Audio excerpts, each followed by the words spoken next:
Hello, everybody, and welcome to the IC Topic Chat.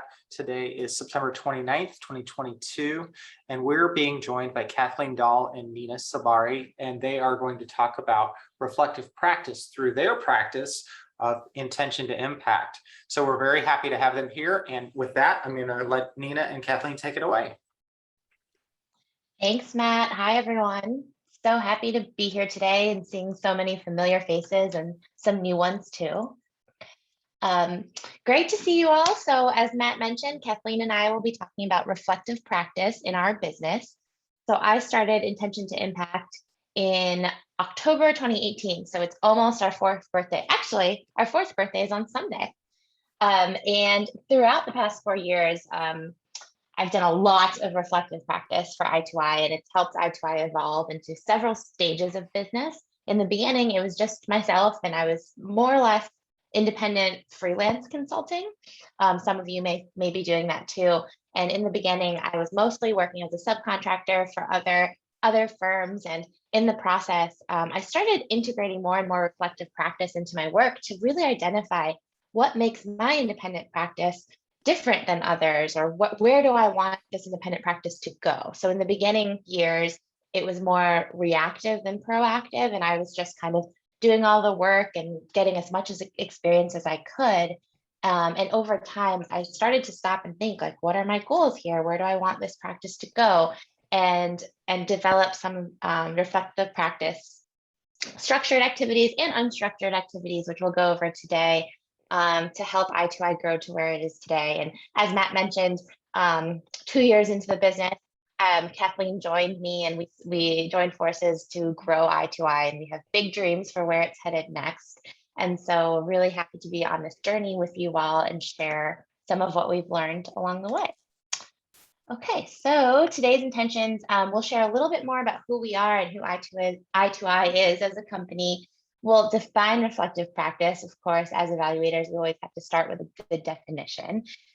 We will share some ideas around using the evaluation process to implement reflective practice into your business or work. And then we'll share, of course, evaluators sharing a theory of change around reflective practice and kind of weaving it all together to understand what are the outcomes of reflective practice and what can you expect to gain from it. And then just pause to hear from you all, to hear what resonates, what doesn't, and learn from what your reflective practices are in your work. So first, just a bit more about who we are. Intention to Impact, also known as I2I, is a research, evaluation, and strategy consulting firm known for helping purpose-driven organizations measure and maximize their impact. So by research, we help our clients understand landscape of issues that they're working in. By evaluation, we help them assess what works, what doesn't work, and why, amongst many other questions. And by strategy, we love leveraging the data to inform interventions, help them make decisions. I don't really have to go over this with this crowd, but that's kind of our elevator speech. And in the past 4 years, we've had the privilege of serving over 30 clients, advancing important causes ranging from food security to housing affordability, criminal justice, environmental justice, transparency and accountability of governments, medical research, and social entrepreneurship. So as you can see, we work across a wide variety of sectors and issue areas, but really the through line of our work is using evaluation and applied research tools to help organizations collect and use data to achieve their social impact. And because we are generalists in practice, I would say that's even more, another reason why it's even more important for reflective practice to be part of our work, to keep us kind of grounded in what we know, what we don't know, and help us really lean in with confident humility in the work that we do. And with that, I'm going to turn the mic over to Kathleen, who will go over some definitions for reflective practice. Alrighty, thanks, Nina. So as Nina just promised you, we wanted to kickstart today's conversation by level setting a little bit and defining our terms. So as our good friends at Better Evaluation state, reflective practice is an individual reflecting on their work, allowing them to learn from their own experiences and insights and engage in a practice of continual learning. And Nina and I spent some time reflecting on this definition last year, no pun intended, see what I did there with reflecting, but we felt it needed to be spiced up a little bit. So we have a little I2I remix here, if you will, and it adds in the notion of reflective practice being individual or collective reflecting on their work. allowing us to not only learn from our experiences, but also unlearn and relearn from those. And we felt that reflective practice was really more than continual learning. It was also about behavior change and a mindset evolution. And so altogether at Eye to Eye, we think of reflective practice as what's on the screen here, an individual and or collective reflecting on work, allowing them to learn, unlearn, relearn from their own experiences and insights, and engage in a practice of continual learning, behavior change, and mindset evolution. So it's really something truly never to be fully achieved, but always in pursuit of. And we'd love to hear your thoughts on this definition when we open it up for discussion shortly. But in the meantime, I'll pass it back to Nina, who's going to share a little bit more about how this definition gets put into practice in our work. Okay, yes. So we're going to go over just some examples of how we reflect on our business strategy through an evaluation lens. And so to demonstrate how we approach reflective practice, like evaluators, I thought I'd present some ideas in this framework that many of you may be familiar with. This is, of course, the CDC's 6-step evaluation framework that's commonly referenced in Intro to Evaluation courses. The first step is to engage stakeholders to understand the purpose, context, and needs of the evaluation. Then, of course, you describe the evaluand, focus your design, which is the methodology, collect and analyze data, justify conclusions, and ensure use and share lessons. So we take this classic evaluation framework and turn it inward on ourselves to reflect on our business and how we're working and where we can improve. So as an example, the first step is to engage stakeholders in your reflective practice. So in business, your stakeholders may include mentors, peers, or potential or past clients and colleagues, members of the community or sector that you're serving, even friends and family members in your support systems, or even a challenge network. So one of my favorite business thinkers, Adam Grant, who is an organizational psychologist, he emphasizes the importance of having a challenge network, which is a group of people that you trust to point out your blind spots and help you overcome your weaknesses. So engaging these stakeholders means putting yourself out there and having open and honest conversations about your interests, goals, strengths, challenges, opportunities, and this can really help you get other input and also give you the confidence needed to take the leap. And so the most important stakeholder to engage in reflective practice is yourself. A few years ago, Stephanie Evergreen encouraged me to take the Gallup Strengths Finders test to identify my top strengths in business and make sure that I'm really tapping into them. So I learned that my top 5 strengths are woo, which is a really cheesy word for enthusiasm, strategic, communications, positivity, and intellection. And this assessment helped me realize that I was really lacking when it came to execution. So, of course, I had found Kathleen. Well, we went to grad school together and we realized quickly that our skills were aligned, our values were aligned. And I eventually convinced her to join forces with me. And so Kathleen's top strengths are achiever, harmony, discipline, focus, and developer. So while I'm I2I CEO, Kathleen is our COO, who really helps me take the vision and actually execute on it.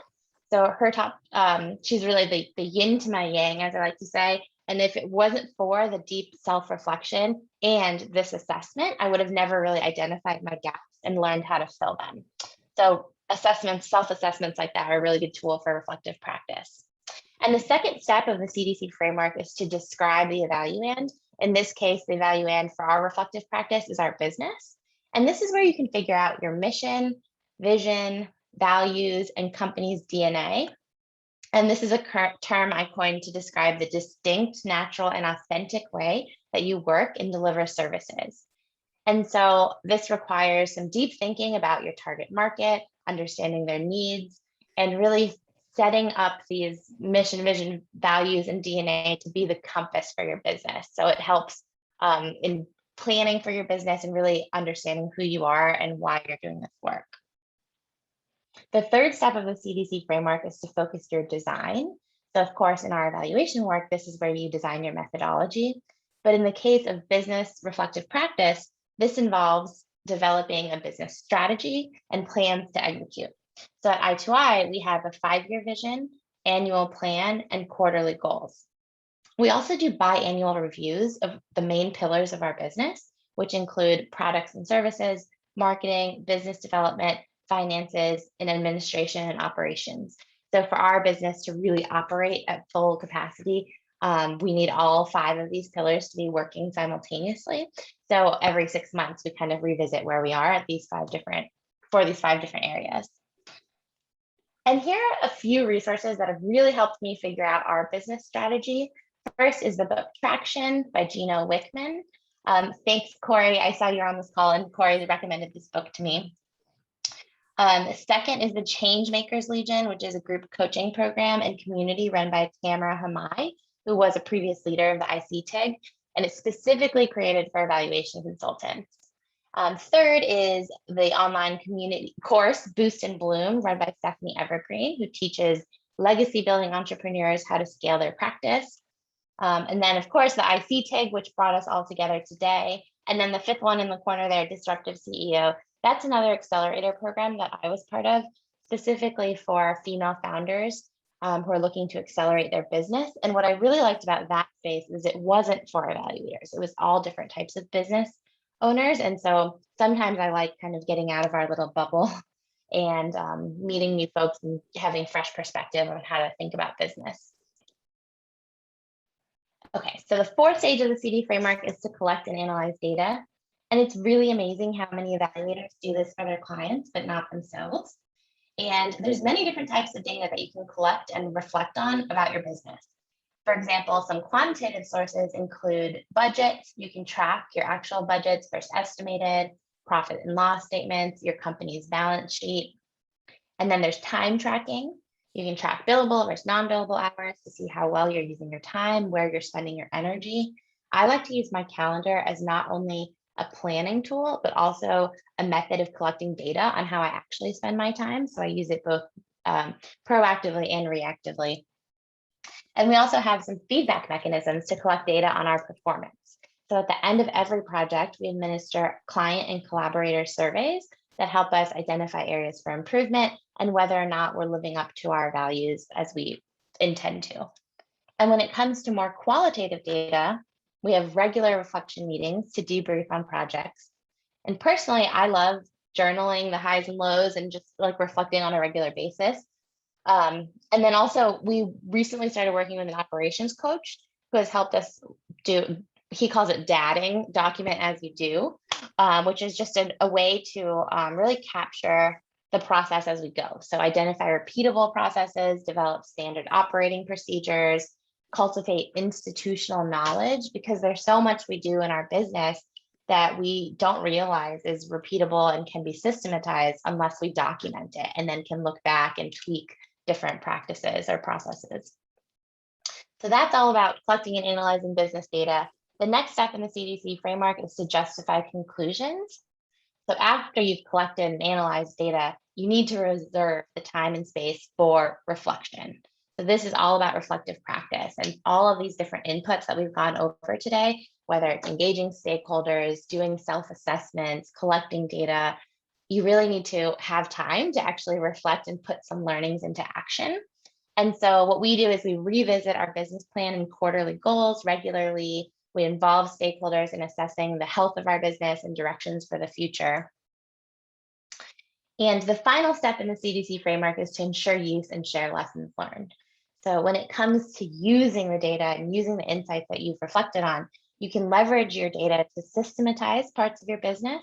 For example, create templates, instate recurring meetings, implement repeatable processes that you identified from documenting, and actually use your business data to ensure that you're in alignment with your mission, vision, and values, that you're actually walking the walk and not just talking the talk.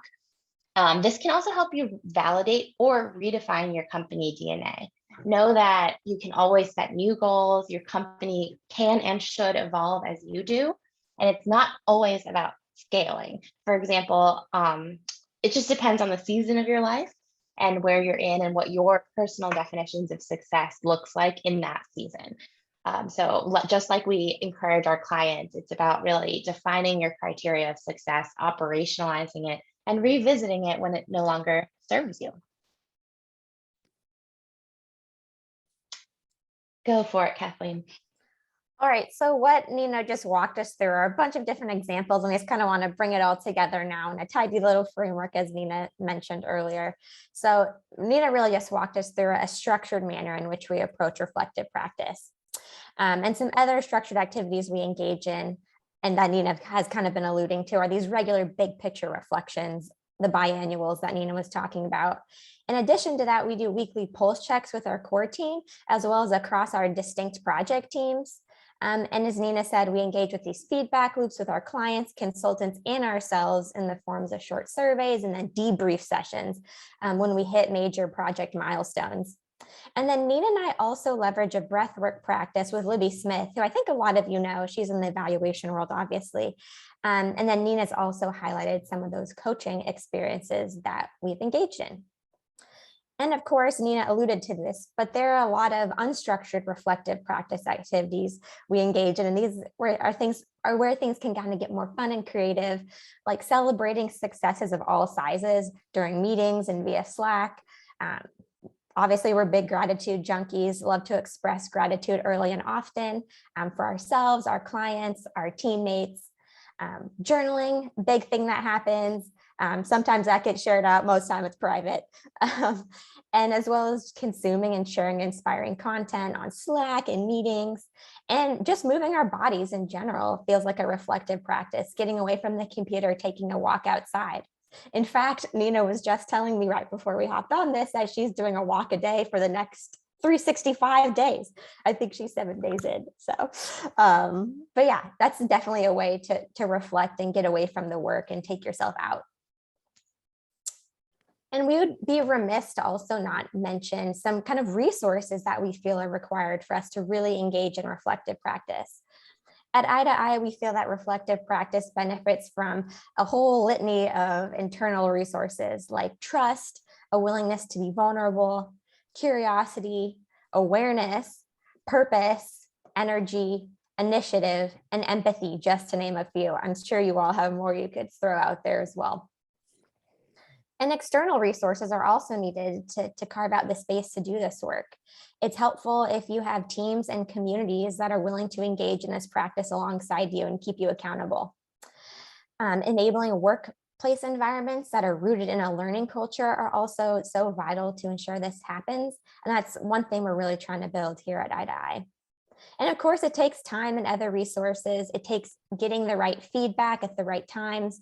And of course, it takes asking good questions. And then, as Nina highlighted, different data to help you answer those questions and then act on the data that you have. And when we bring this all together, we'll share this little framework. And with the end goal really of all of the reflective practice being continual learning, as well as that behavior and mindset shift we talked about earlier.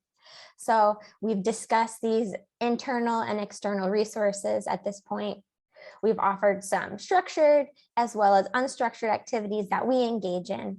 And we really think that all of this ladders up to some potential outcomes we hope to cultivate at I from engaging in the reflective practice. This includes that confident humility, which Nina nodded to earlier. We think reflective practice leads to better decision-making. We have noticed in our practice, it increases our creativity. It also then increases the opportunities we have, whether it's with clients or even just within our internal teams. And I also think it reduces burnout when you take that time to reflect, think, and kind of step out of the work for a minute. So voila, this is the I reflective practice framework. Love to chat through this in a minute. Oh, Kathleen. Yes. Just want to add one note. One thing to note here, we purposefully put, as you can see, this is kind of like a logic model. And we purposefully put unstructured activities first, because what we find is those internal resources, even though in some ways it seems like, oh, I have all those, they're actually kind of the hardest to cultivate and maintain over time. And so at least we've found that these unstructured activities, celebrating little successes, practicing gratitude, just having open channels of communication, all of those seemingly obvious things help cultivate trust, vulnerability, curiosity, awareness. And a huge part of reflective practice is recognizing that it's kind of hard work, because reflective practice is vulnerable. It takes a lot of self-awareness.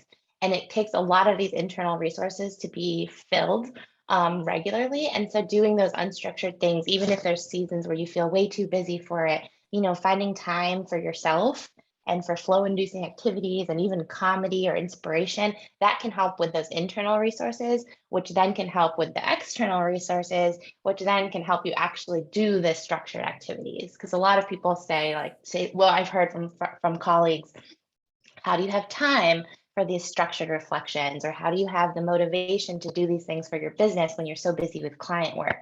And it's really the unstructured and internal that can help you get there, even though it doesn't seem like such a linear approach. So just wanted to call out why those are set up in that way. Yeah, and I think that's a beautiful way, and that kind of leads directly into this of thinking that reflective practice is not just an action, but an ongoing commitment to a lifestyle and culture shift. And it is hard work. That's why it's called the practice, because you have to practice it. And we're always trying to improve and, strengthen those muscles of reflection. And I think Nina, as she always says, it's deeply interpersonal and interpersonal. And just one quick thing before we open it up for discussion, would love to hear what's resonating and how you all approach this work.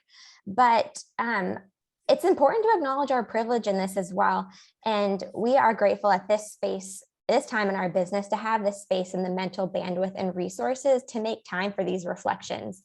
Because there have certainly been times in my life, at least, where there has been no space for reflection because I'm just trying to pay the bills or just, make it through the day, make it through the hour. So yeah, it's just worth noting that this practice is essential for flourishing, but not always for survival. So really give yourself some grace on your reflective practice journey, because there sometimes are different seasons, and reflective practice shows up in different ways in those seasons. So yeah, we have some conversation fodder. I don't know if we'll need these questions, but we can bring these back up. But for now, we want to hear from you, and I will stop screen sharing so we can all see each other's faces.